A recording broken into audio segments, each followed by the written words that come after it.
BFM Business. 6h, 9h, Stéphane Soumier réveille la planète éco. Good Morning Business. Benjamin Fabre donc est avec nous. Comment triompher au bureau? Bonjour. Bonjour Stéphane. Benjamin Fabre. Vous écrivez des bouquins qui sont des bouquins qui font hurler de rire. Ça, c'est gentil. Ça commence très bien cette interview. Continuons comme ça. J'aime bien. Alors, elle est peut-être connue, mais j'aime bien le entretien d'embauche. Hein, les questions saugrenues. Donc il y a deux catégories pour entretien d'embauche. Il y a la réponse corporate, entre parenthèses, à gifler, c'est-à-dire le gars qui vous fait. Mais celle qui est préconisée par l'ensemble de la corporation, et celle qui est bien vue. Et puis la réponse qui défoule. Savez-vous combien de personnes travaillent dans notre entreprise? Réponse corporate, 3208. J'ai étudié à fond votre site internet avant cet entretien. Réponse qui défoule, environ la moitié. Ça m'a beaucoup fait rire. Combien de gens travaillent dans notre entreprise? Environ la moitié.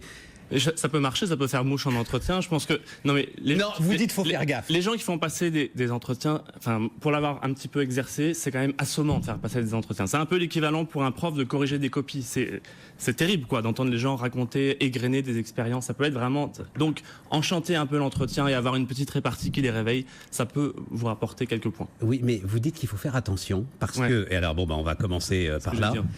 Les recruteurs ont une saine horreur du risque, terrifiés à l'idée d'embaucher des candidats hors profil. Ils préfèrent sélectionner des clones et alimenter le grand moulin de la reproduction sociale. Ah oui, vous avez choisi une phrase. J'ai choisi une phrase qui permet de dire, parce qu'on va en parler, qu'il y a des choses sérieuses dans votre livre. Quand même. Oui.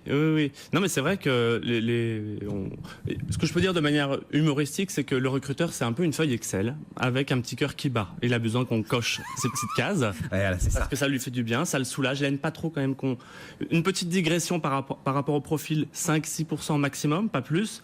Et quand même, il y a un petit cœur qui bat, il a besoin qu'on le fasse un petit peu vibrer pendant l'entretien, qu'on lui raconte des choses qui l'exaltent et qui l'enchantent. Est-ce que c'est encore vrai ça, Benjamin? Moi, j'entends des recruteurs, des responsables de ressources humaines, de grandes entreprises. Ouais, c'est du discours, mais bon, moi les cherchent les profils. Non, mais ils tentent sur LinkedIn, ils tentent des opérations de disruption, etc. pour chercher des profils différents. Oui, mais j'ai l'impression que dans les faits, quand même, bullshit. Il compte peut-être pas en tout cas du discours, un vœu pieux, une belle intention, mais dans les faits, ils aiment bien quand même recruter des gens qui sont quand même dans les clous. Votre premier conseil à l'ensemble des managers là, qui vont rentrer, alors c'est le dernier du bouquin, je voulais commencer par là, c'est manager par le plaisir. Bah oui, c'est beau ça. Vous voyez? Je n'y crois pas une seconde. Ah bon? Benjamin.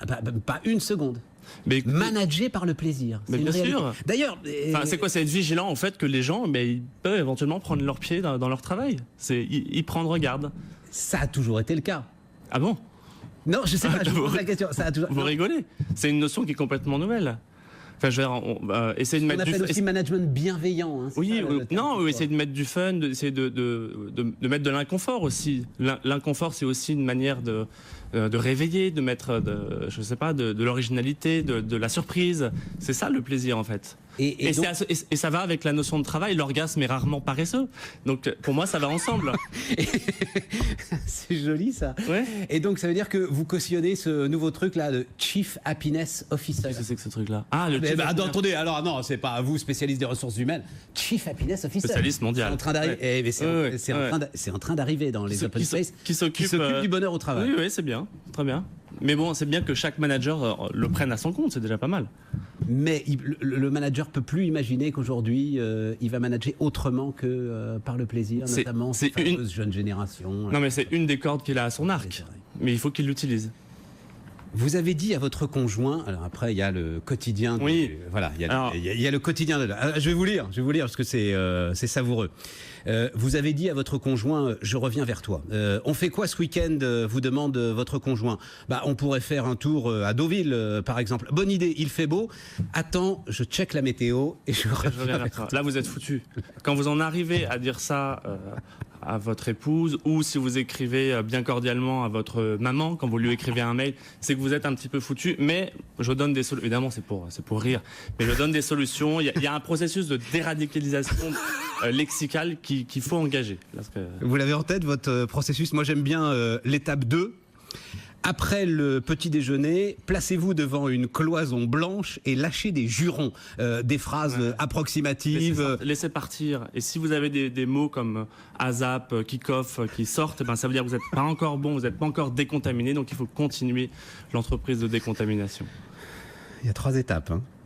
Ah oui, c'est étape 3, au bureau, continuez à travailler comme d'habitude, mais essayez de formuler vos idées comme si vos interlocuteurs...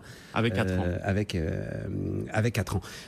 Autre élément alors intéressant là, auquel vont être confrontés certains de nos cadres, c'est quitter la réunion. Je cherche parce que vous l'écrivez de manière remarquable.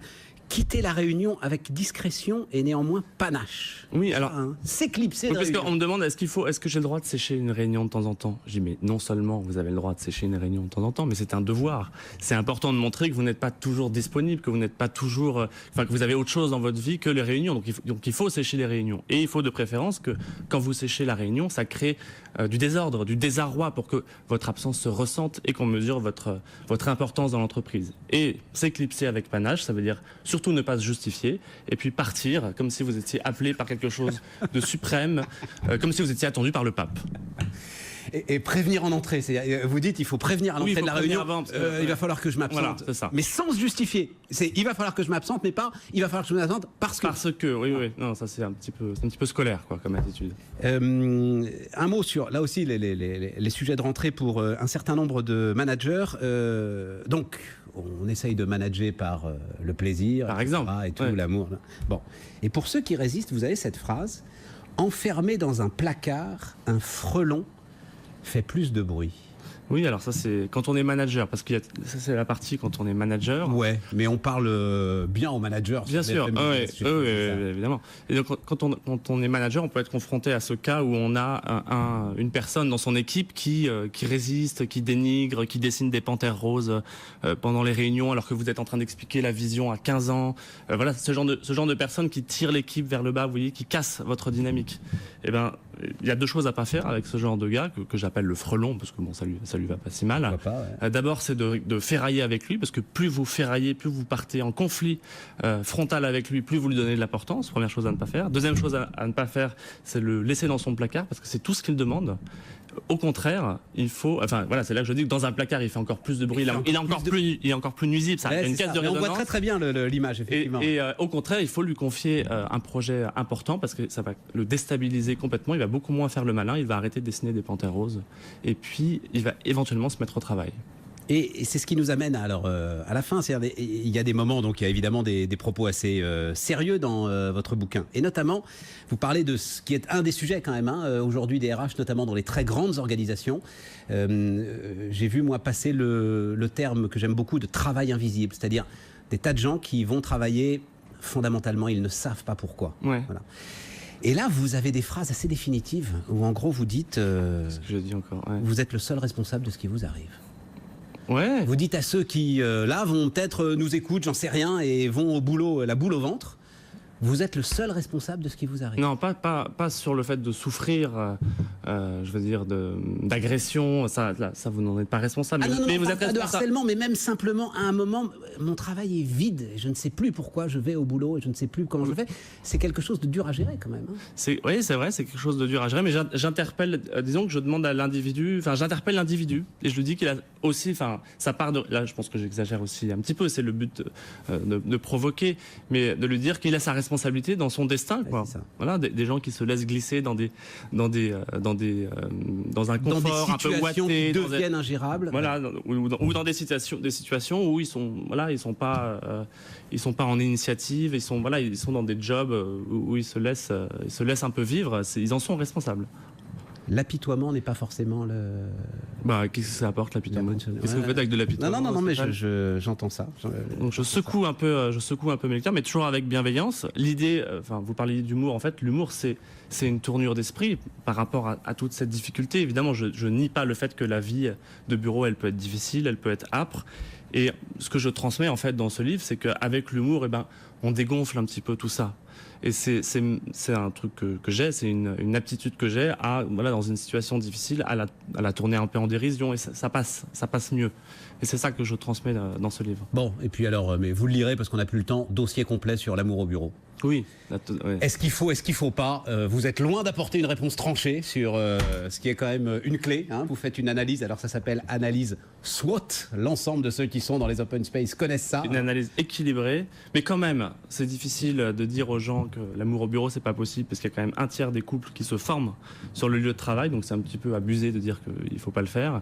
Et puis, quand on a quelqu'un dans la peau, c'est quand même difficile de l'oublier, mais oublier quelqu'un qu'on a dans la peau, quand vous l'avez en face de vous le lundi, le mardi, le mercredi, le jeudi, le vendredi, bon courage. Donc je ne me permettrai pas de donner de conseils.